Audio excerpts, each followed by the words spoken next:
What is up? How's it going, everybody? Welcome to the Bituation Room live. I am your host, Francesca Fiorentini. Excited for a very, very strong pod. Just the strongest pod. Author and Professor Roberto Lovato is here. Also, writer and commentator Wajahat Ali is here. We're going to get into some things. We're going to have some fun. At the end, we're going to play a game based on The Price is Right, RIP Bob Barker. But have you been following the news? Everyone can play along. So I'm going to subject Waj to that a little bit later on. But thank you so much for pressing play. Thank you for being here. Thank you for giving this podcast 5 stars on iTunes. Oh my God. Thank you so much for sharing and liking the stream right now. And of course, y'all know that this is not the only time we stream. We also have a bonus bish every Friday, 1 p.m. Pacific, 4 p.m. Eastern. There's a bonus episode, and a lot has happened since the last time we all spoke. The president turned himself in. The former president turned himself in for the 4th time, but not the last time. There was a mug shot, as I called it, Blue Steel, STEAL. Talked a lot about the mug shot on the last bonus bish. So if you missed that, why don't you get at it? Patreon.com/Bituation Room, and you can find out, all of my the hot takes, the hot takes that I spit on Friday. It was very fun. You can also watch back on YouTube by becoming a member, or watch back on Twitch by becoming a member. Shout out to everybody who's doing that. But Patreon is where I want you to be, because you get access to a bunch of other stuff. And also, the other thing we did on Friday was we sort of resurrected the the right's newest hot boy. The guy, the ginger Oliver Anthony, who somehow had a breakout hit song that apparently was about Democrats, but lo and behold, it was about Republicans and pretty much all elites. So damn, I can't hate him nor love him. What do I think of him? So we got into a little bit of that. Oliver Anthony, in his own words, people, patreon.com/Bituation Room. It was very fun. It was very, very fun. He turns out to be just a normal guy who doesn't want to be anyone's fucking emblem for anything. Anyway, I've already sworn. But with that, guys, let's waste no time. We're going to do things a little bit different. Usually we have sort of the rundown of the news. What are you bitching about first? And then we go into our interview. But look, Roberto is here, so we're going to hear from him right after I bitch about something real quick. So let's get into it. This is What Are You Bitching About?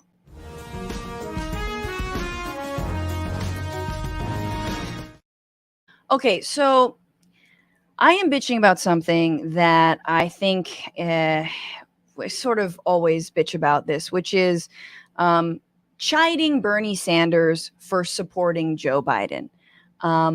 Over the weekend, Bernie Sanders did a couple of basically campaign appearances for Joe Biden, the president, but also was doing a bunch of labor related activities and whatnot, and gave this incredible speech where he ended by saying the United States is in fact around the world, around the world, support for the establishment and their institutions is in decline. People want change. Change will come. The question is, what change will it be? Will it be the kind of change that is dominated by the wealthy and powerful, a change which bans books, denies our history, pits one group of Americans against another, and treats women as second-class citizens who are not smart enough to make important decisions for themselves? That's one kind of change that could happen. There's another kind of change which could happen, and that is a change that would create a fairer, more just, more democratic society based on love, solidarity, and compassion. A change based on principles of economic, social, and racial justice. The choice is clear, and I know the kind of change I'll be fighting for. He also went into, basically decrying the corporatist path of the Democratic Party, which I know what you're thinking is ironic, considering that a lot of us feel like Joe Biden, in and of himself, is a corporatist Democrat. That being said, it is very clear that many Americans have no qualms with voting for a criminal idiot like Donald Trump again. Now, I know a lot of people don't take him seriously this time around. I don't know how many times we have to learn this lesson that like the dude is, it's like the moment where you turn your back on the villain at the end of the action movie and his hand comes up through the sand. Like he's still around. He's definitely a zombified version of himself, but he's still around and we have to defeat fascism. And so Bernie Sanders also said this to Dana Bash on CNN that he, supports Joe Biden in 2024 over, let's say, his friend Cornel West, who is running as a third-party candidate. And what annoys me, and I'm bitching about a lot of things, but I'm bitching about that the mainstream media just picks up on like, hey, could you throw your friend under the bus, and talk about why third-party candidates are probably not a good idea. And Bernie sort of, it is always asked to do that kind of thing. But then he's also, and he gets this in this interview, also says we need as a Democratic Party to, again, move away from a corporate-friendly agenda. So take a look. Cornel West, who is a close ally of yours, he is running a third-party campaign for president. He recently criticized you for endorsing President Biden's reelection. Listen to what he said. I love the brother, and you even in love, people have deep disagreements about these things. But I think, again, he's fearful of the neo-fascism of Trump. People look at Biden, they don't really want to tell the full truth. He's created the best economy that we can get. Is this the best that we can get? You're going to tell that lie to the people just for Biden to win? What's your reaction to that? Well, my reaction is that certainly is not the best economy that we can create. That was what my speech was about yesterday. We've got to join the rest of the industrialized world, guarantee health care to all. We've got to cut the cost of prescription drugs in half. We've got to raise the minimum wage to at least $17 an hour. We've got to build the affordable housing we desperately need. But where I disagree with my good friend, Cornel West, is I think in these really very difficult times where there is a real question whether democracy is going to remain in the United States of America. Donald Trump is not somebody who believes in democracy, whether women are going to be able to continue to control their own bodies, whether we have social justice in America, we end bigotry. Around that, I think we have got to bring the entire progressive community to defeat Trump or whoever the Republican nominee will be, support Biden, but at the same time, which is what I did yesterday, is demand that the Democratic Party, not just Biden, have the guts to take on corporate greed and the massive levels of income and wealth inequality that we see today. Right. So there you go. So Dana Bash just kind of wanting that, like, yes, I support Biden, but, and then Bernie saying we need to do more. We need to push on. And I get annoyed that as leftists, we cannot be strategic with what we're facing. And I say this, I tell this anecdote a lot. When I was marching against the Iraq War during the Bush years, we'd be like, no Bush, no KKK, no fascist USA. And like at the time I was always like, okay, this is a little bit of a stretch. Like Bush, not necessarily a fascist or part of the KKK, but like I get it. I would totally, do the march and I'd do the chant. And now this is straight up what we're the KKK, the Nazi comeback, the racist USA, like that is what we're fighting. It's not hyperbolic anymore, and thanks in large part to the the road that neocons like Bush and company paved to get us here to this moment of right-wing populism. But here we are, and so don't drag Bernie through. Look, could Bernie fight even harder? Does he need to do this and more? Absolutely. But the idea that we are going to strip him of his leftist creds for voting and campaigning and stumping for Joe Biden from motherfuckers who got like politicized thanks to Bernie Sanders is like, miss me, yo. Like, sit the fuck down. Chill the fuck out. Chill the fuck out, because the threat is very real. And I just have to take beef an issue with someone like Marianne Williamson, who obviously, Marianne's like on the phone to Bernie every fucking day, just being like, please endorse me, please endorse me, please endorse me. And she says Bernie coming to New Hampshire to endorse Biden because they share the goal of beating back right-wing extremism suggests faith that the president can do that. I disagree. This is not 2020. The way to beat right-wing extremism is by offering them a genuine alternative, i.e. the progressive agenda Bernie articulates. I hope the senator will reconsider his positions. I totally agree we need to offer an alternative. We need to have a vision. I think the Biden administration totally lacks a vision. But you lack vision if you think that in 2024, in an incumbent year, 2020 was not that. It was an incumbent year for Donald Trump. 2016 wasn't that, right? In an incumbent year for Joe Biden, this is the year to run your left candidate? Nah, man, I'm sorry. It's just not strategic, and it's not going to happen. And Marianne Williamson knows that. And she also actually disagreed with me on the damage report on whether we need to, quote unquote, beat the right. She took issue with me saying we needed to beat the right. So honestly, I don't take you seriously if you're a fucking left-wing candidate who doesn't believe in beating the right. Now, I'm not going to hold hands. I'm not going to do any kind of like, we can all agree on the economic stuff and we can throw trans people under the bus. No. So everyone calm down. This is not about voting for your loved one. This is not about who you're going to marry. It's about who you want to fight, who you want to push, who you want to pressure, who you want to actually steer this massive empire gradations away from neo-fascism, which I do think is incredibly important. Those are my thoughts. You can take it up with me another time. It doesn't mean I don't like Dr. Cornel West. I absolutely love him and admire him greatly. Does Biden need to do more? Yeah, we're going to talk about some stuff Biden's doing, in fact, a little bit later in the show. But before I continue with this, let's move on. Let's move on and bring in my friend who has since now been anointed professor. He is the author of Unforgetting, a memoir of family, migration, gangs, and the revolution in the Americas. And he is a professor of creative writing at the University of Nevada in Las Vegas. Please welcome Dr. Roberto Lovato. Well, I don't have that doctor thing, but I'll take it just for fake news sake. Wow, Look, I didn't realize. I mean, you could fool me. Anyone who isn't a professor is like, or isn't teaching at university is like, I don't know, aren't you all doctors? Shit. I wish, but no, I took the publishing a book path to academia. They liked my book enough to hire me to teach writing. So I'm glad to be with you again.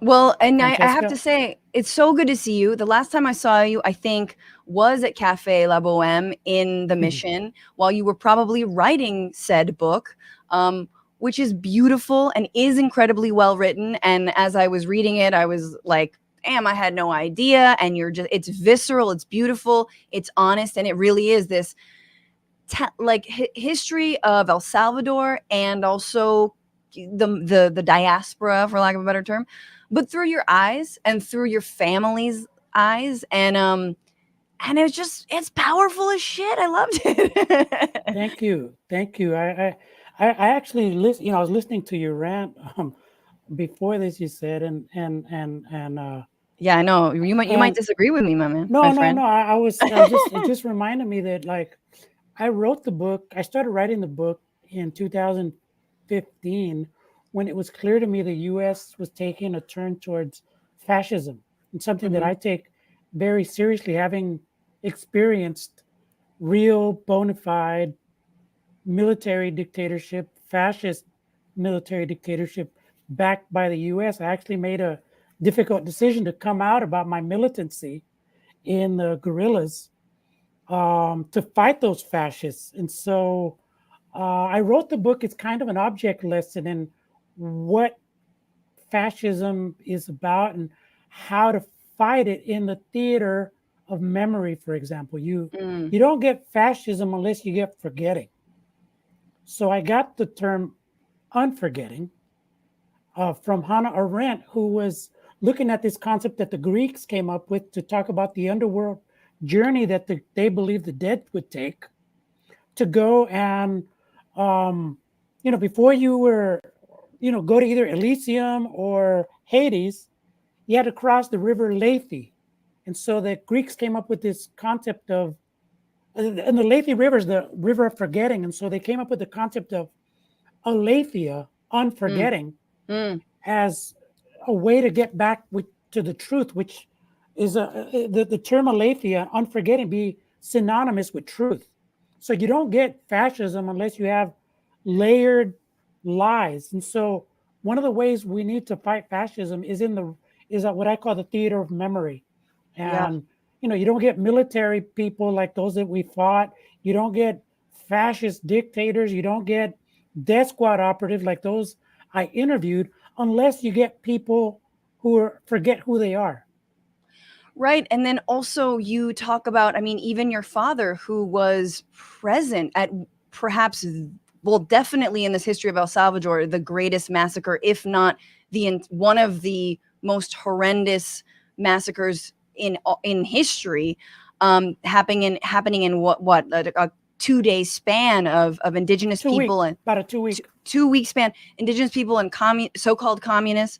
But even in a personal way, the way that, not, for lack of a better term, dealing with that trauma, being able to heal, being able to bury the dead, identify the dead, that even in a personal way, it requires you to also forget, like, and bury your own personal memory of something like that.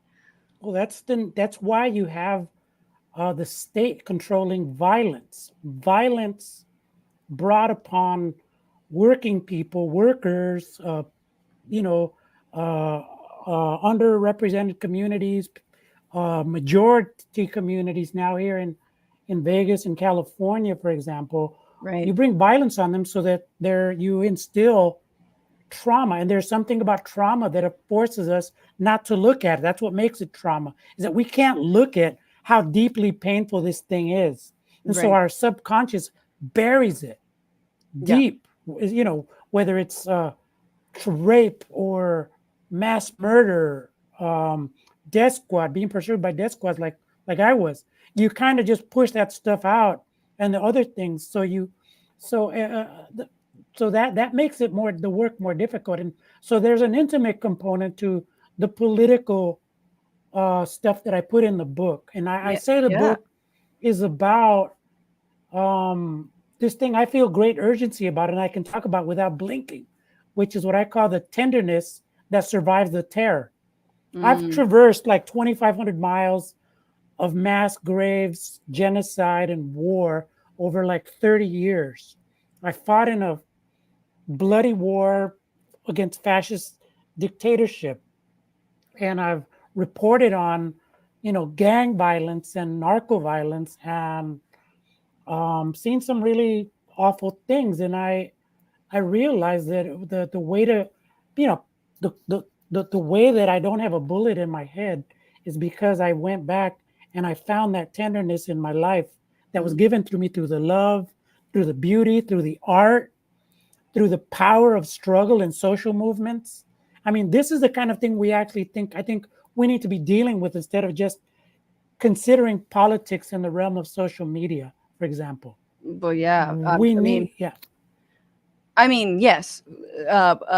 Critique taken, as someone who does a lot of podcasting, and the Twitter banter is not real. None of this stuff is really real, and you're totally right about actual social movements. I guess I wanted to ask. Let me clarify though. I don't want to.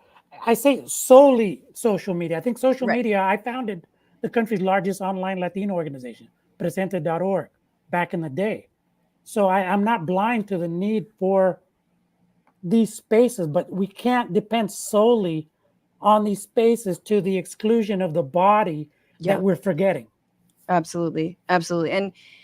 And let's just stick with El Salvador, right? You document, the massacre in 1932, then the civil war that you're talking about, and the role of the FMLN, obviously, as the rebels and resistance to that, to now, right? Which the FMLN was in power up until Bukele, or he was kicked out of the FMLN.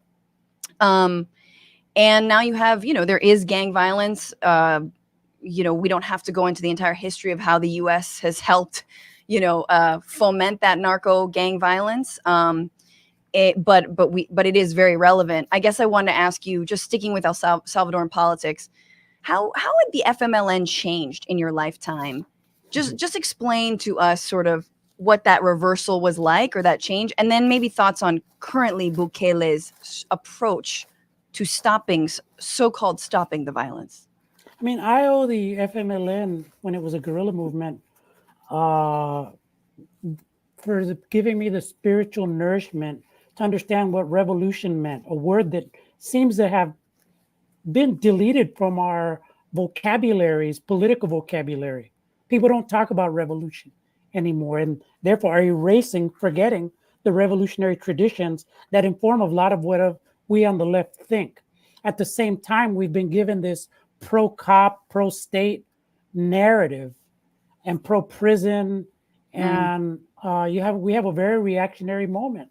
Yeah. So the FMLN was at its peak, one of the great revolutionary movements of the Americas in the late 70s, early 80s, mid 80s, up to the negotiation of the peace accords in 92, where we won the peace. But sadly, when my former comrades got into power, they adopted the behaviors of the state, so to speak. They had you had some of the leadership. There's a difference between the leadership of the FMLN and the base. A lot of the base stayed honest and good and committed, but too many in the leadership, the most illuminated people I knew in the Frente left long ago.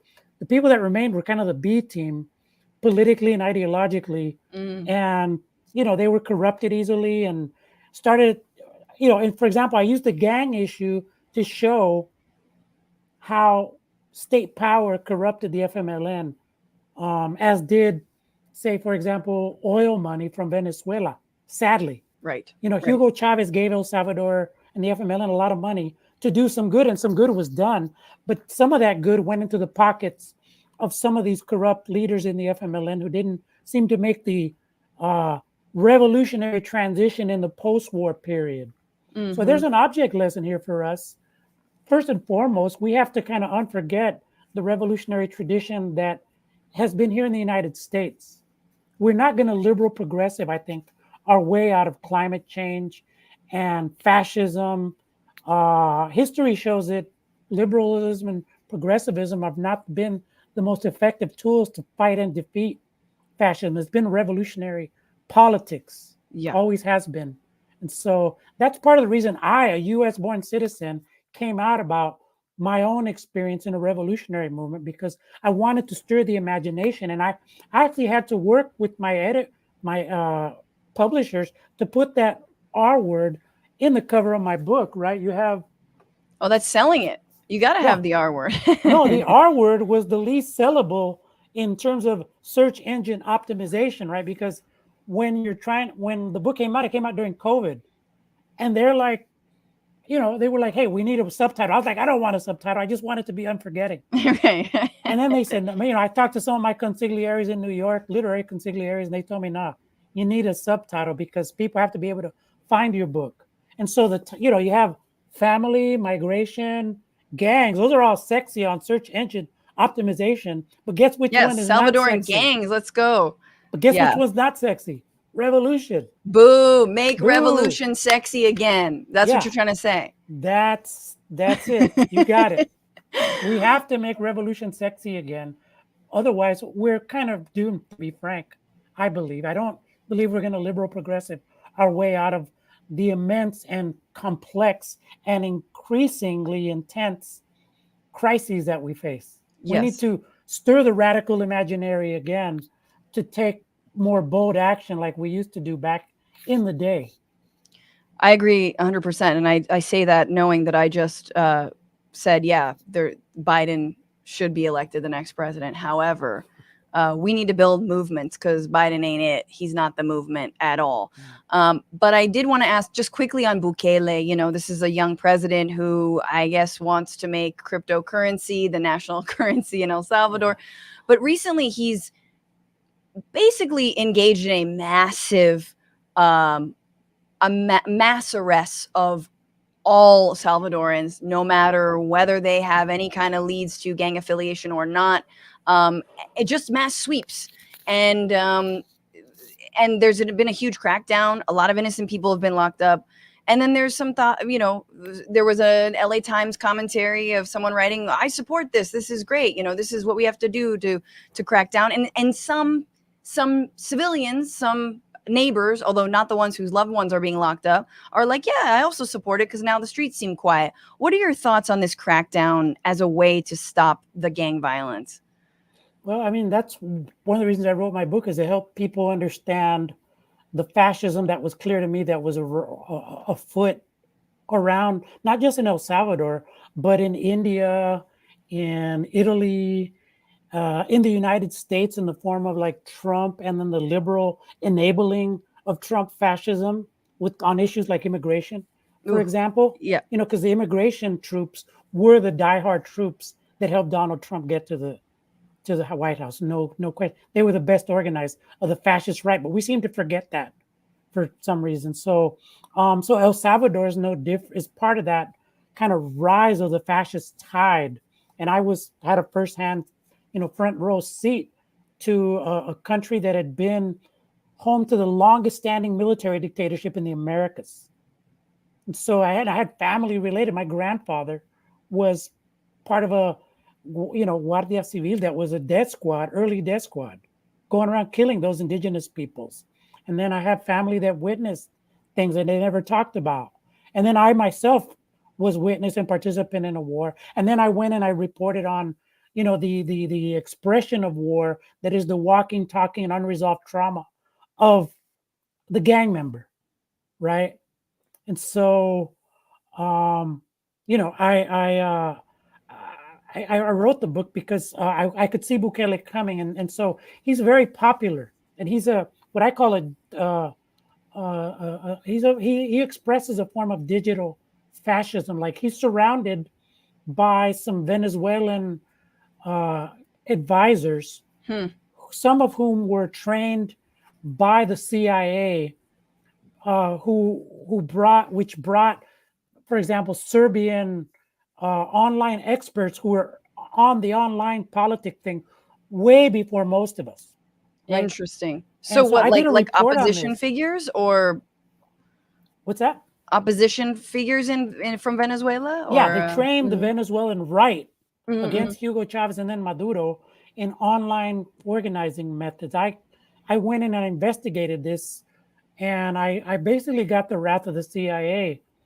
And I tell you this because a source in the CIA told me they came at me because of my story in foreign policy. And so some of those people that I wrote about went on to then go to become consultants in multi-million-dollar firms, and giving advice on online politics to different politicians around the Americas and other part of the world, including Bukele. And so this is kind of we have to understand the digital space, the digital space to understand fascism in the digital age. If we come solely with an industrial mindset to the digital age fascism, we're not going to get very far. It's the mix of the two. And this is, again, why I wrote the book, to kind of like share and drop some of this knowledge I've amassed, quite frankly, from touching the tigre, en los huevos, touching the balls of the tiger. Because you don't go anywhere unless you touch the tiger where it's difficult. Yeah, touch the tiger's balls. That's the name of this podcast. That's the name of the episode. I do think, there is something so chilling about seeing, there's these, photos, aerial photos of prisons in El Salvador with tattooed supposed gang members, kind of like, heads bowed, like sort of cramped up in these prisons. And they are sort of, these images are trotted out to be like, isn't this great? How many, like awful, violent criminals we've locked up. And I'm not saying that, look, the mothers and children and family who are fleeing El Salvador are fleeing for a reason. We've talked about, you can still say that these gangs are horrific and do terroristic crimes.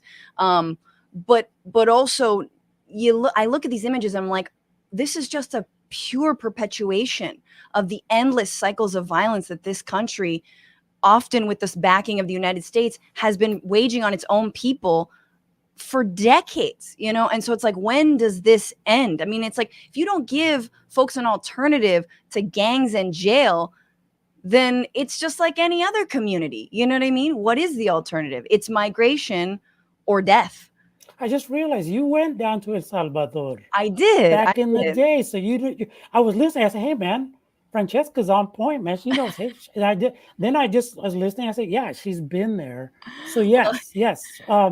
Bukele is an expression of the global fascist tide, and he uses digital technology to cover up things like what's in a recent report by a group called Cristosal, which is a human rights organization that interviewed thousands of people, relatives of people in jail, and guess what they found? The vast majority of the people that are being jailed, up to 2% of the Salvadoran population has been jailed. Overwhelmingly poor people are not gang members. Right. And though, even when you're talking about gang members, this is why I encourage people to read my book. You know, they'll use the tattooed image, even today, tattooed face image of the gang members to promote these policies. When, if you know anything about the gangs, most young gangsters are not tattooing their faces anymore. Those are more than a decade old pictures that even the US media is using to exotify. And so, again, it goes back. You've got to understand these digital age practices of fascism. It's used to cover up, as you very articulately stated, that they're covering up a larger reality. That is, they're arresting poor people at will. Bukele, by the way, dismantled the Supreme Court, took them out with the military, physically introduced the military into the Congress, and has just been attacked journalism, universally condemned even by liberal human rights groups like Human Rights Watch, Amnesty, and journalist organizations like the Committee to Protect Journalists. They've all condemned Bukele for the attacks on journalists, on women, on poor people, on youth especially. But it's that pro-cop mentality, as you were saying. You know, it's like it's the same here that spans both Democrats and Republicans, liberal, conservative. It's like, at the end of the day, people don't see any alternative to just mass incarceration, sweeps, violence, really. I wanted to pivot, though, a little bit to talk about U.S. foreign policy, because it's something that I know you have a lot of thoughts on. And growing up, what I love about the book is also your own personal identity straddling your Salvadoran and your American identity, being U.S. born, but in the mission. And like, it's so good. Obviously, everyone needs to read it. We'll put a link in the description. But thoughts on the Biden administration thus far? You know, we talked last week about how they are still denying asylum. They're making everyone use their new app. Speaking of digital strategies, but just broadly, like, we're not really seeing. I mean, this is my opinion, that we're not really seeing a new push for something different in terms of how the U.S. relates to Central America, specifically Kamala Harris's "Do Not Come" comments. I mean, there's a couple years old, but like, that was fun. Just do not come. But anyway, what do you make of this? You know, it's probably the most overlap that this administration has with the previous administration, although they are not as openly xenophobic. Yeah, I mean, when you look at whether it's U.S. immigration policy or the U.S. foreign policy that creates that immigration, there's a consistency between Republicans and Democratic administrations, regardless of who's president. You could have Jesus or Buddha in the presidency. You're still going to have children being caged, mothers being separated from their children, barbed wire, militarized border, failed U.S. policy in the Americas, which thank Marx, thank Lenin, thank your left icon of choice in the Americas, Fidel, Che, but Latin America has turned away again from the United States, the clutches of U.S.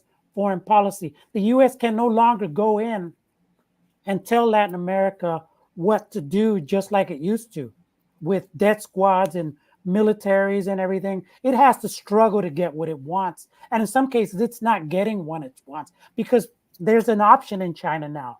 in Latin America now, it's China. I was just The going to biggest mention. trade partners of Brazil, for example, is China. And people are negotiating left and right with China because China's not coming in and telling them what to do like the US always has. Totally. I mean, well, one thing that happened this week was the election in Guatemala of Bernardo Arevalo, who is from the Semilla party, which is like a progressive party. No one thought he would win. And the first thing he says is like, first of all, openly denounced President of Nicaragua, Daniel Ortega, for like basically, his clutches on power and the human rights abuses and all that, which is bold. And then also saying we're going to strengthen our partnership with China. And all this is kind of an FU to the United States, who, again, it's like all they have is like, hey, would you like more guns? Would you like more torture training techniques? And they're like, no, we kind of just want a trade partner, like a fair trade partner. So I know you like to have your listeners be ahead of the game. I mean, I think that's why a lot of us go and listen to your show. And so I'm going to give you a heads up to your listeners about what to look for in U.S. Latin America policy, for example. There's this thing called lawfare. It used to be they'd send the military, right? Now they're sending lawyers to take down governments. Like you look at the way all these different governments have been brought down by, legal stuff like they did to Lula in Brazil. They imprisoned him. Right. The parliamentary coup. You'll see a lot of this. And I think the Biden administration is continuing this strategy developed by some of the ghoulish ideologues of the Obama administration, Department of Drug Enforcement Agency and Justice Department. Right. So these are people that I've come to know a little bit about because they were trying to mess with me back in the day when I was reporting on them. Roberto Lovato, not only an author of Unforgetting, but a man bragging about his CIA file and his FBI files.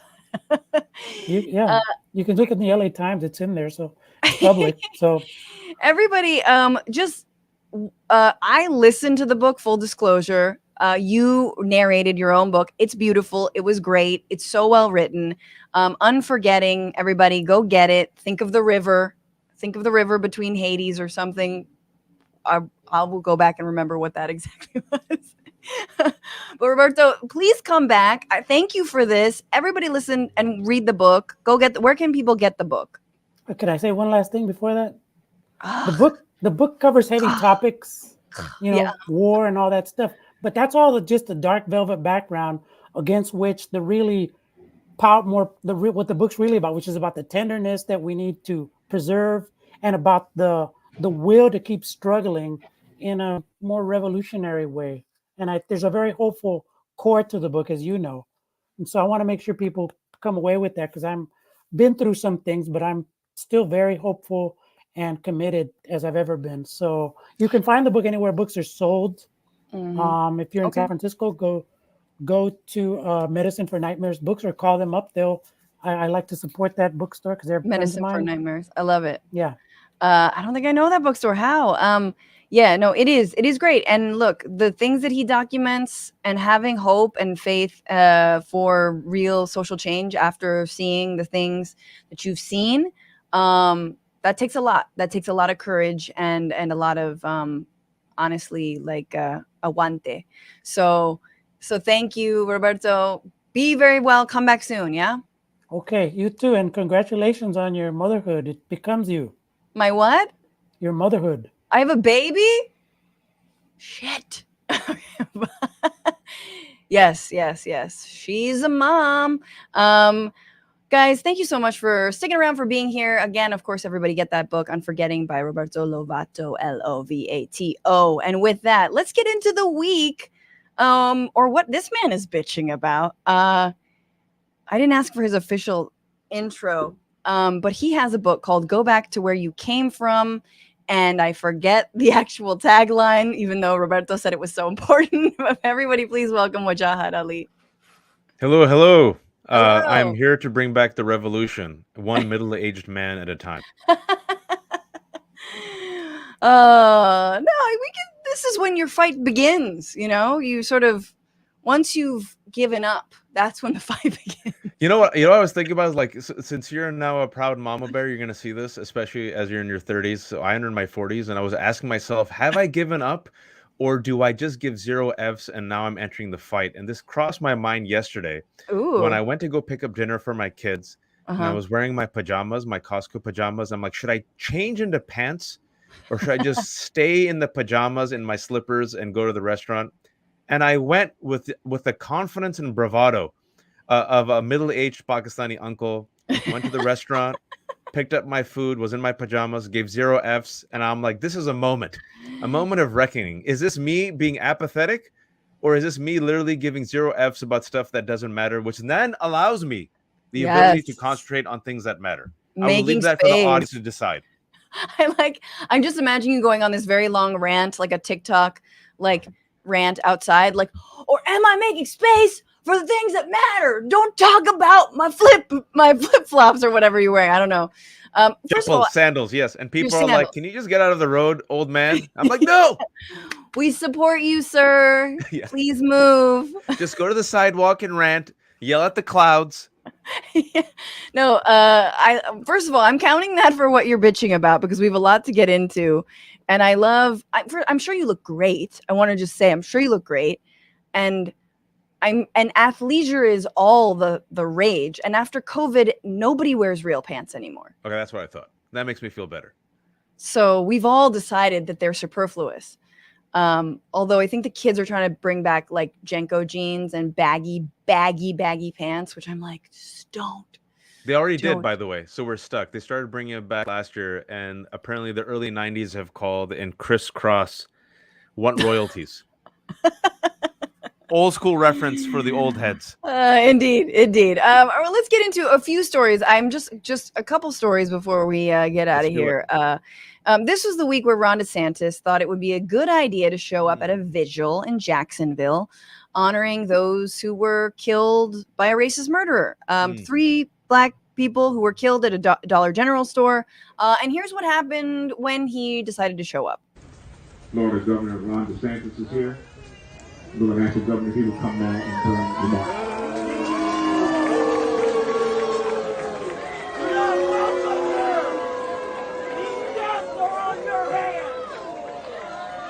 Well, thank you for doing this. I want to just say to the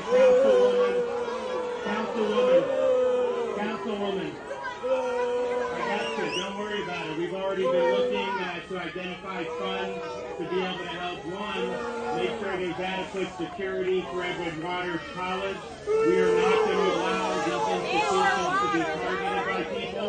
Your policies caused this! Okay, so it's not just that we're not hearing his microphone.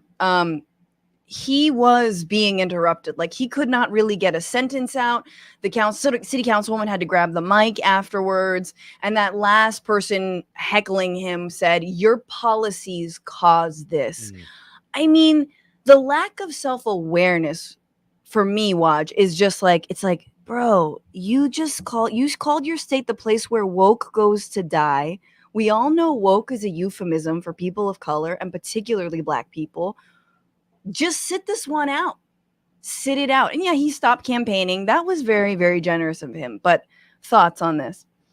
Yeah, they also said, you're not welcome here and the blood is on your hands. And he deserved every boo, because in addition to his Stop Woke Act and Don't Say Gay, let's not forget that in Florida, they have banned AP African American Studies for not having merit. And in Florida, they also have diluted Black voters. And in Florida, they've gone against parents who've tried to protect their children from COVID, right? And in Florida, essentially, you see the right-wing project on steroids in the past 2 years, because DeSantis in Florida and Abbott in Texas have tried to make that into a laboratory for a national right-wing, what I call fascist project. I think we should use the F word from now on. I've been using it for a while. The water is warm here, folks. You don't need to call it conservative or right-wing. I think slowly but surely now, a few of our colleagues are using the F word, fascist. If that's a little too radical for you, use authoritarian. Biden was saying like Semi-fascist. fascist, semi-fascist, yeah, And semi-fascist. and remember, he blurted it out at a Maryland fundraiser, and word got out, and then the base is like, yes, and he's like, oh, I'm not penalized for this. I can actually fight. Okay, and so that's the problem. Is like Democrats will eventually realize, I think sooner than later, and I think that clip exemplifies it, that the majority, and this is what's important for the listeners, we are in the majority, and the majority is sick and tired of book bans, don't say gay, stop the woke act, all this authoritarian, racist, fascist tactics, and the audacity of DeSantis to go there. That's nothing new, Francesca. Like, let's not remember, like, let's not forget that going back, and let's do some old school references. It's been the Southern strategy since the 60s. Dog whistles, but then John McCain shows out his Bangladeshi adopted daughter. George W. Bush goes to a black church and kisses a black baby, right? We love the blacks, the good blacks. We're with you. But by the way, don't get too uppity. And by the way, we're going to ban your AP studies in your books. Well, I mean, and this is something that I didn't talk about. I was going to ask Roberto, but it was too much. But he was talking about this practice of unforgetting, and how you stop fascism is by being open and honest about your history and past trauma. And that is exactly why someone like Ron DeSantis and, these right wingers are trying to ban AP African American studies, is because they don't want us to understand and learn histories of slavery, but not just slavery, of Reconstruction, and how the project of Reconstruction was abandoned, even though it was working and it was incredible, but like white violence, made it basically it stopped. Like no one stood by it. So these kinds of things that pave the way for the same kinds of atrocities to keep on happening. And namely this atrocity. I mean, it's like, and this is the argument is always like, well, when does the Civil War start? Is there going to be a Civil War? I don't know. If you're brown in this country, particularly if you're black, I think it's already begun. I think, the dog whistles are no longer there, and the open season of people just trying to live their goddamn lives has started. Some would say it never stopped. Right. Or it never stopped. Exactly. And so, I mean, I don't know. I think it's very telling also that this gunman wanted to go shoot an HBCU, which is as like very ironic, considering it's like, dude, the like AP studies are already banned. All these things are already being banned. Critical race theory is supposedly being banned, but no. Anyway, it's a good thing that Ron DeSantis is not going to be president. And that Vivek Ramaswamy has outshone him. And Vivek Ramaswamy will also not be president. And I've said before, I'll say it again, on behalf of all South Asians, as the cultural ambassador appointed to this role by myself, we have cut Vivek Ramaswamy and dropped him. Do not pick him up off of waivers along with Nikki Haley and Bobby Jindal. You have been warned. He's Bobby, not part of our team. Yeah. Where's Bobby at, man? No, there was a very fun moment to maybe pivot into the GOP debate a little bit. And fun, I mean, horrific, where it was Vivek Ramaswamy and Nikki Haley arguing who was a better friend to Israel. And you're just like, oh God. Like, who's doing like more militaristic foreign policy? Who's taking more money? Who loves Israel harder? Just again, what did you call Nikki Haley? You got into a lot of hot water for. I think I called her a Trojan horse and a Manchurian candidate for white supremacy. Yes. And then I remember all of our colleagues, I don't know if they consider us colleagues, did finger wagging, and Jake Tapper held an entire panel on my comments without inviting me, which is, he knows my number, didn't invite me.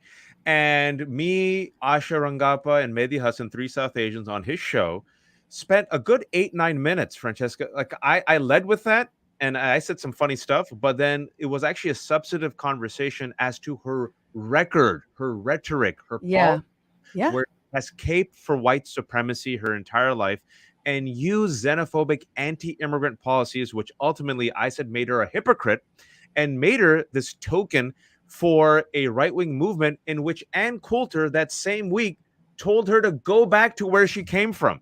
And I said, no one's concentrating on Ann Coulter. telling Nikki Haley to go back to her country, a U.S. citizen.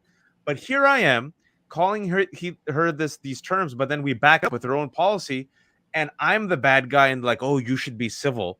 And this double standard to coddle, infantilize, and rationalize white rage, which goes back, it's all connected to the Civil War, where now it's become a lost cause. And we had to, make excuses. Jimmy Carter had to go there and say, well, Jefferson Davis and Robert E. Lee, they're patriotic Americans. And I'm like, these were, for those Yeah, no, they're traitors. Let me say this real quick. If you sit there and you roll your eyes and go, oh, white privilege, all these darkies talking about white privilege. Here's one example of white privilege.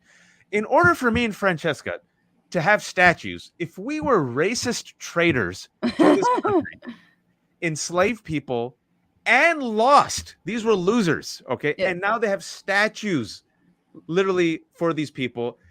Like, can you fathom what you and I would have to do to have statues be made for us? I mean, there will be a Clarence Thomas statue. But again, like, speaking of the Manchurian candidate for white supremacy, that's how you get it. There will be a statue to Donald Trump, a traitorous loser. I'm sure it'll, and everyone will keep on sort of fixing like a little baby carrot to like the crotch, and then someone will take that away, and then we'll put it back, and it'll be a whole thing. But no, I think it is very telling also when you talk about this instance of anti-Black, violence, that you have two Asian Americans trying to vie for, a white supremacist vote, a Republican vote, a conservative vote, on the idea that they will never remind you, even when they say like, oh, well, my parents were immigrants, right? And that's even a little bit on the sort of iffy as to whether they should even say that, because it reminds people that they're brown. But they are really trying to vie for the hearts of these voters who really will never have no interest in them, in my opinion. And to tell you and show you how hard Vivek Ramaswamy is trying to say that he is the champion of basically like the white race, because he's like, reverse racism is racism. Here was his closing statement from the GOP debate last Wednesday. God is real. There are two genders. Fossil fuels are a requirement for human prosperity. Reverse racism is racism. An open border is not a border. Parents determine the education of their children. The nuclear family is the greatest form of governance known to man. Capitalism lifts us up from poverty. There are 3 branches of government, not 4. I'm just taking it to the bing bing. I didn't get what the 4th branch of government. Does he mean the media? Anti-woke capitalism, because let's not forget that he is the alleged CEO of the anti-woke. Look, as a Desi kid, I tweeted this, and a lot of Desis, South Asians responded. We all knew of Vivek growing up. All Desi kids knew of Vivek growing up. Really? Knew a Vivek or him specifically? He's a dime a dozen Desi. And a dime a dozen Desi, he's like a suburban wealthy kid who tried really hard his whole life to covet the love and validation of people who would never really appreciate him or want him, right? He wanted the cutest girls. He wanted to be popular, even though he knew he was a dork. And he's like, I'm going to show you. And he succeeded, and he had a leg up. He had money and he had wealth, and he got it. But he's never truly beloved, Francesca. And that's the tragedy. And I think that's what I've always said, even to Nikki. They'll never truly love you. Because I always want to remind people, according to a book that I believe was written by Glasser and Peter Baker, when they were discussing VP candidates for Donald Trump, they mentioned Nikki Haley. And he said, she has the wrong complexion. Oof. And this was Trump, or this was another author? This was Trump. And so here's Vivek dancing like a clown and a monkey, doing his Eminem impression to the point where Eminem is like, yo, stop. Yeah, please stop. Literally doing a 180 on who he is, because this is not who he is. All the data shows that he's probably not even Republican, hasn't voted for Republican in years. And I always want to tell him, wait till they find out that you're a Hindu. And if you think they're going to love you, they're not. And if they do love you, it's going to be in the Clarence Thomas role, where even when they interviewed Ginny Thomas's sister, they said, oh, we were surprised that if you go read the article on this, we were surprised that he wasn't like the others. Translation, Right. he was one of the good ones. We'll tolerate him. Exactly. He'll be our token, Exactly. the useful idiot. Right, exactly. And yet, and it's fitting that also Ramaswamy this week, got mad at Ayanna Pressley for some very old comment that she made, still incredibly relevant, which was basically, if you are a brown person in power, like, we don't, please represent our marginalized communities that need you and your voice. Don't just be this sort of standout, the person who's like the so-called good one, right? The model And minority. the model minority, of course. And he called her the modern leader of the KKK for that. I just have to say, like, yeah, he's not going to be president. He's going to have a very successful podcast after all this. And he's never been a scientist, people. He is, I guess, an entrepreneur, but basically kind of a swindler. Talked up. Yeah, exactly. Yeah, he talked up a bunch of pharma, like miracle drugs that never worked out, swindled a bunch of people, including California teachers who had the retirement fund invested in the Alzheimer's drug that he was taking to market, that he took to market. He cashed out, got millions and millions of dollars. So anyway, he calls himself a scientist. He's totally not. But I will just say that phrase, the nuclear family is the greatest form of governance known to man, sends the most chills down my spine and makes me like want to become a witch tomorrow and like leave my family behind, fly into the night. No, because that is fascistic. That is about control. That is what is happening around this country when it comes to reproductive rights and abortion rights, which is, let's force women into positions where they have no control over their own bodies and their own lives. And as long as we just keep control of them, I don't know what's going to happen. I say, will it grow another inch? I don't think so. Are your jobs going to come back from China? I don't think so. What the fuck happens once you control women like that? Very, very upsetting. But anyway, I didn't only want to talk about Republicans and Ramaswamy, but I had to get your take on it, Wajahat. I wanted to talk about something interesting, some new developments, in fact, coming out of the Biden administration's National Labor Relations Board. This was the week where the NLRB paved the way for workers to unionize without formal elections. This is a 3-1 decision from the board involving building materials company Cemex Construction Materials that could provide a major boost to unions by allowing them to represent workers in certain cases when a majority signs cards in support of unionizing, rather than going through the lengthy and often litigious election process. Okay, so here's the deal. This is from Indies Times. Hamilton Nolan had a great piece. The rule says that when the majority of a company's employees sign union cards and ask for recognition, the company must either recognize the union or file a petition requesting a formal election within 2 weeks. Super quick. In a crucial change, though, if an employer who seeks an election commits any unfair labor practice that would require setting aside the election, the petition would be dismissed.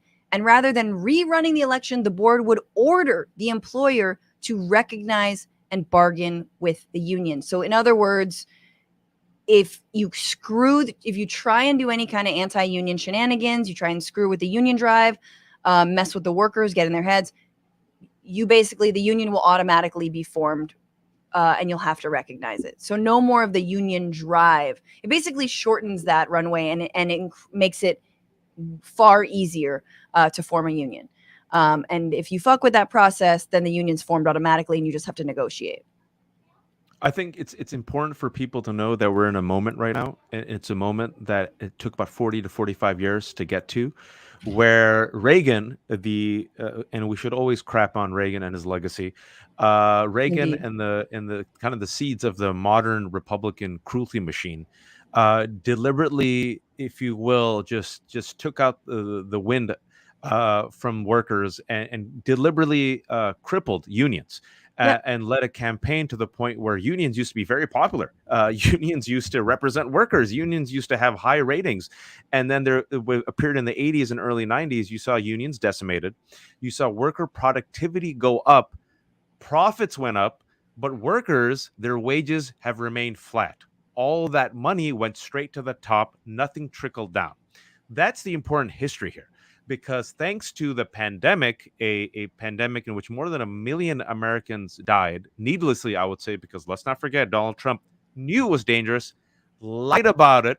We have the audio tape with Bob Woodward. People have casually forgotten that him and his administration and Republicans wanted mom and dad and grandma to die just so we could open up business again by spring. People forget that. I always want people to remind that. But what the pandemic did, Francesca, is made folks sit and think about their life.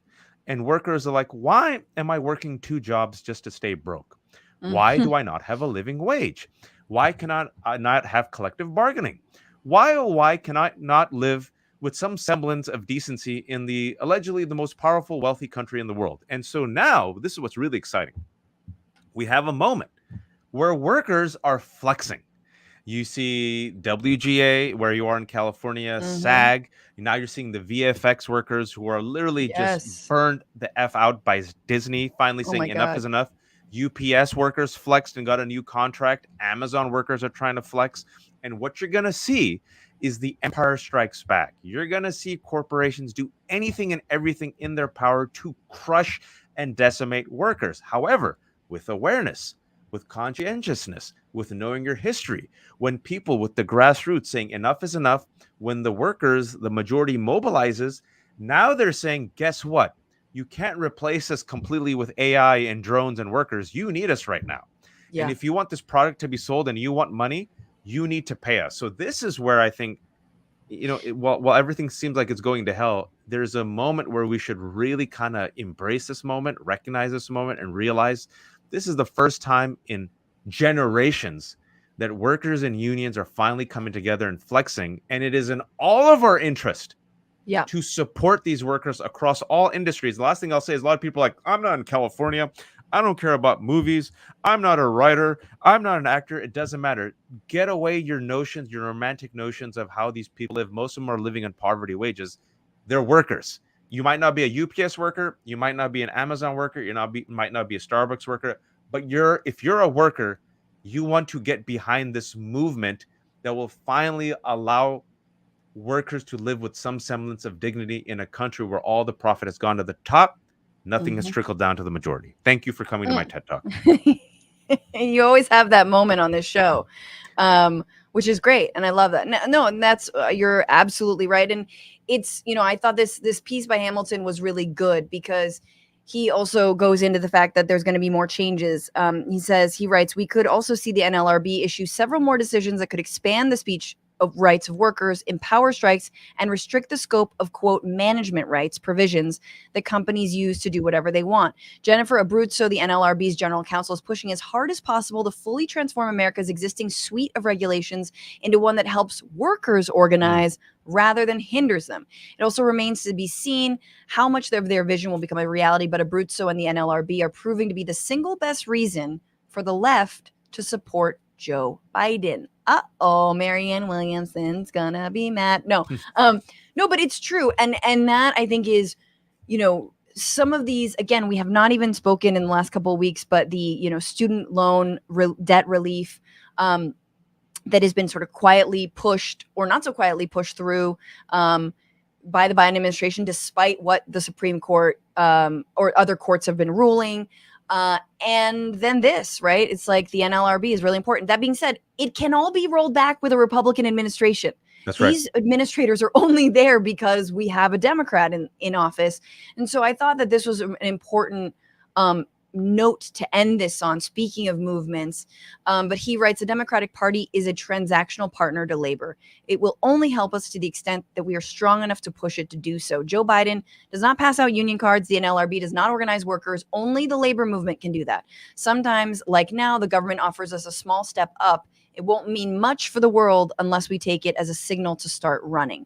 I love that. I mean, and I also think the other thing is, sadly, despite it's interesting because at the same time we hear of the workers at Amazon, at Starbucks, just recently at Trader Joe's, that unionization's down. So it's like there is this perception that it's up, but it still is not. So there still is so much more work to be done. And you're totally right. we have a technology gap. The billionaires are trying to make workers irrelevant any way possible. And we're here. They want to be here. And this is the next 50 years of our life. That's right. This is the next, like, what are we going to do? Are we going to cede all this territory and wins that we've already ceded the money to them? Or are we going to fucking fight like hell? Because when they can replace us, they absolutely will. Oh, yeah. And the whole SAG after stuff and the WGA stuff is super crucial because it's also like punditry, journalism, commentary, writing. None of it matters. I mean, forget the difference between a blue collar worker and a white collar job. Like, this is, everyone is in the same soup here. They want to make us irrelevant, which, like, look, Wajahat, I'm fine if they want to like do all my work for me, but pay me. That's right. Like, then make food free. Thank you. Like, Yeah, make healthcare free, daycare free. You can spend Yes. time with your child. But you're happy. Robot can do my job. I don't care. yeah, it's fine by me. Make the AI version of Wajahat to go and clown on Vivek and Nikki. But real quick, that paragraph you read is pragmatic politics. A politician will not move unless you push them and make them move. Yeah. And with the Biden presidency, despite its flaws, I think what's important to realize is there's no both sides here. The Biden presidency realizes that it's a bridge presidency between a more progressive, angry, radical majority that wants changes. And if they want to win, they're like, oh, we actually have to tackle race and class. We actually cannot forfeit like we used to in the Bill Clinton days. We can't punt student loan. We can't punt work. Right.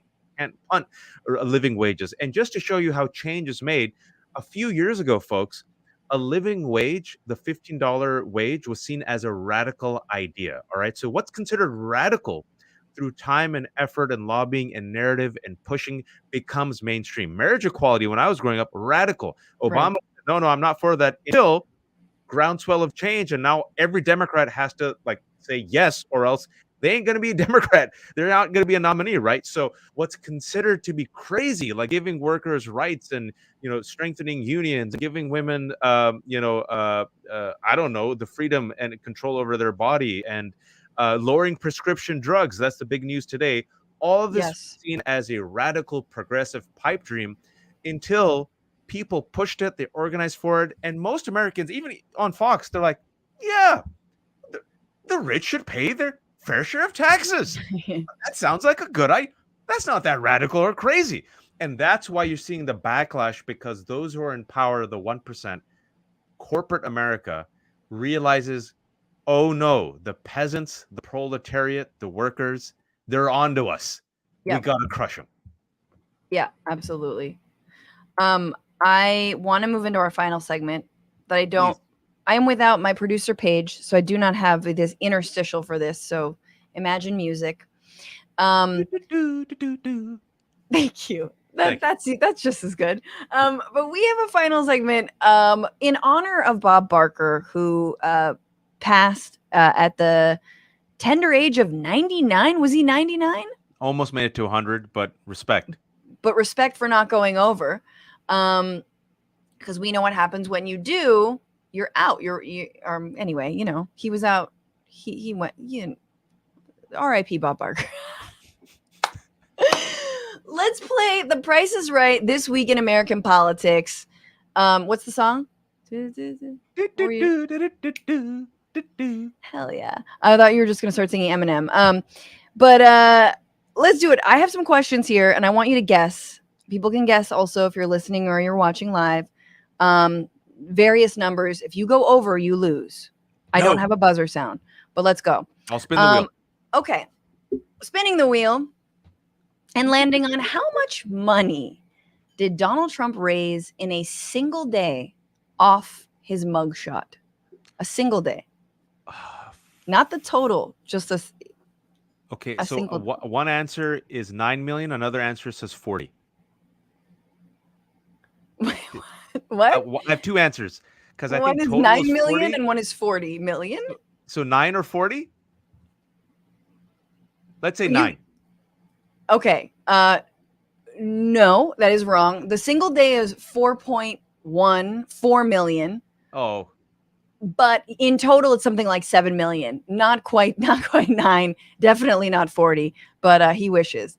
Okay, spin the wheel again. Thank you.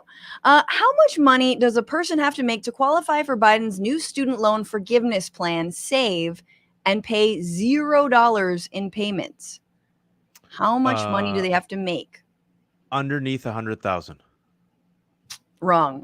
I wish. I think a lot of that was just people me. That was me. That was an inshallah. That was an inshallah Hail Mary pass to the universe. If somebody from the Biden. No. It's a little bit more means tested than that. No, it is $32,800 a year.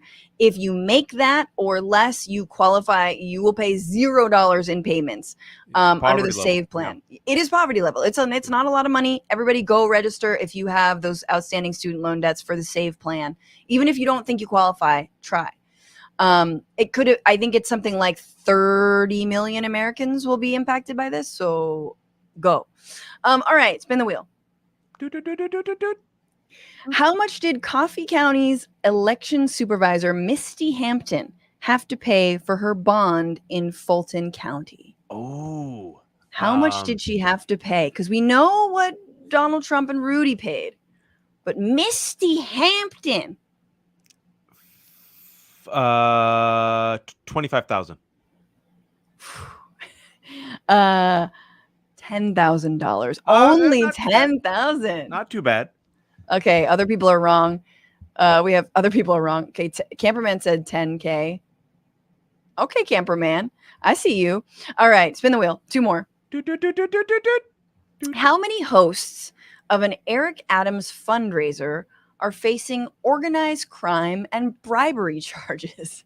Wow. How many hosts of an Eric Adams fundraiser? Mayor of New York. 3. Ooh.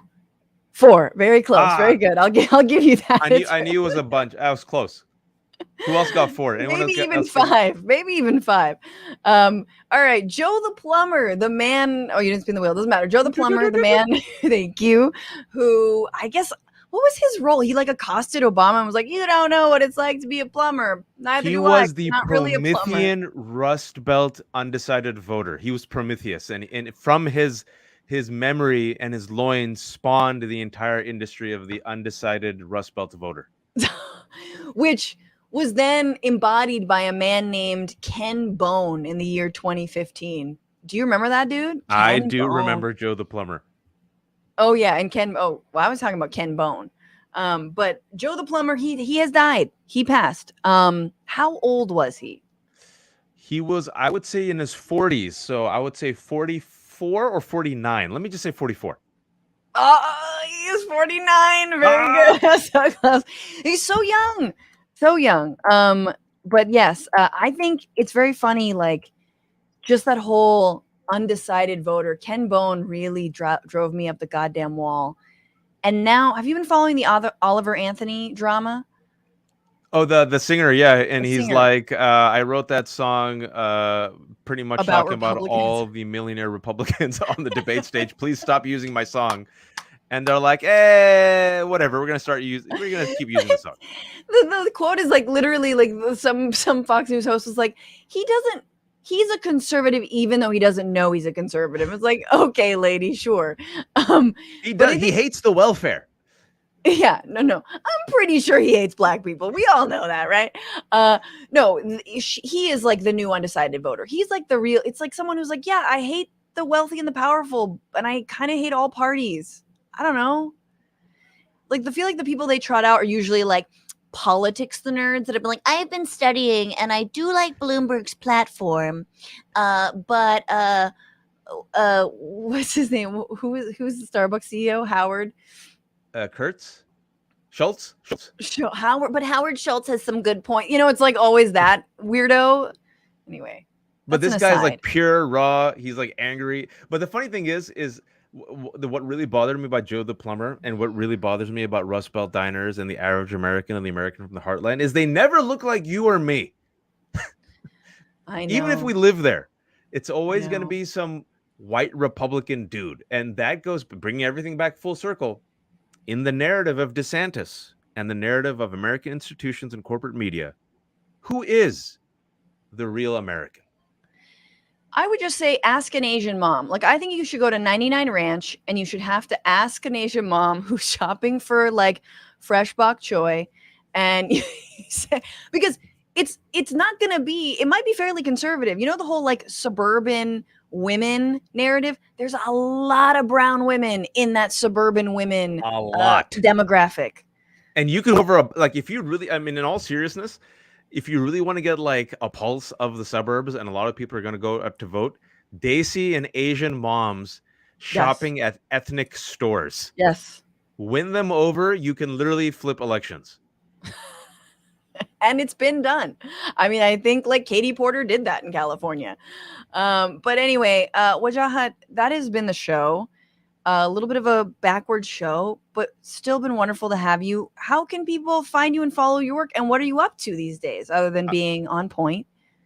I appreciate doing the backward show. For those who are watching and listening, it's because they had to accommodate me, because in my old middle age, I forgot that Francesca's in my original home state and I'm East Coast. So when she said this time, I'm like, I can make it. I'm like, oh, I don't know how time zones work, even though I'm educated. No, so she accommodated me.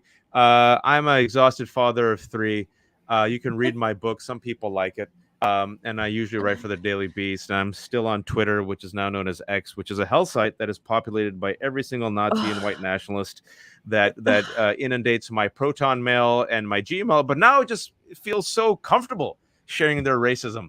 And for some strange reason, I might be a masochist because I'm still on it. So I'm at Wajahat Ali. But I also feel like you should not cede any of these spaces, and you should not cede any of your narratives, especially as those people who try to erase us are desperately trying to rewrite the story of America and exclude the rest of us who are its rightful inheritors and co-protagonists. Always fire quotes here, giving us everything to clip. Wajahat, you're great. I'm just so happy that you could make it on short notice. It doesn't matter that we had to switch around the schedule. Anytime for you, homie, and take care. Thank you so much. Keep doing it. Appreciate you, and appreciate all of you guys, everybody here. Bad Lefty, member for 2 months, says, I love you, commie nerds. Francesca, you're pretty fly too. Solidarity works. Thank you so much. I'm reading only the comments from members. And thank you guys, of course, for everything. I'm going, what am I? Oh. Remember, I'm going to be in San Francisco at the Punchline on Tuesday, October 17th with my husband, Matt Lieb. So there are tickets in the description, or they should be in the description below. But you can look for them at the Punchline, SF, or Live Nation. Should be a great show, so do not miss it. Also, we are going to thank everyone. Oh, there aren't that many people to thank. With the fart song, patrons at $10 or more, Twitch subs, and every other. I think I can get new YouTube subs. Here we go. Hopefully y'all can hear this. I just want to thank Lord God is my witness for cheering 100 bits. Great show today. Have I given up, or do I just give 0 Fs? Now I can concentrate on things that matter. Wajahat Ali, haha, great point. Thank you for another 100 bits of cheer. 100 bits of cheer. And for subscribing. Brandy Lou 2 resubscribed with Prime for 27 months. Thank you so much. Egypt 5 just subscribed. Appreciate you. And we don't have any tips, but TBR-Live, Venmo, TBR Live, and Cash App. That's where you can tip. And let me put it up. Everybody just dance it out, people. Thank you so much for being here. Thank you so much for joining us. Everybody get Unforgetting by Roberto Lovato. Go Back to Where You Came From by Wajahat Ali. And remember to tune in on Friday for the bonus Bish, 1 p.m. Pacific, 4 p.m. Eastern. Follow the show on all the things, Twitter, Bituation Pod, TikTok, and Instagram at Bituation Room. I'm at Franny Fio on all the things. Thank you to Paige Omek, who is actually not here, but she's gallivanting somewhere else. Maximilian Inhofe and Andy Vasoyan, our editor. And remember to fight the power, fuck the patriarchy, and don't just bitch about it. Be about it. Bye-bye.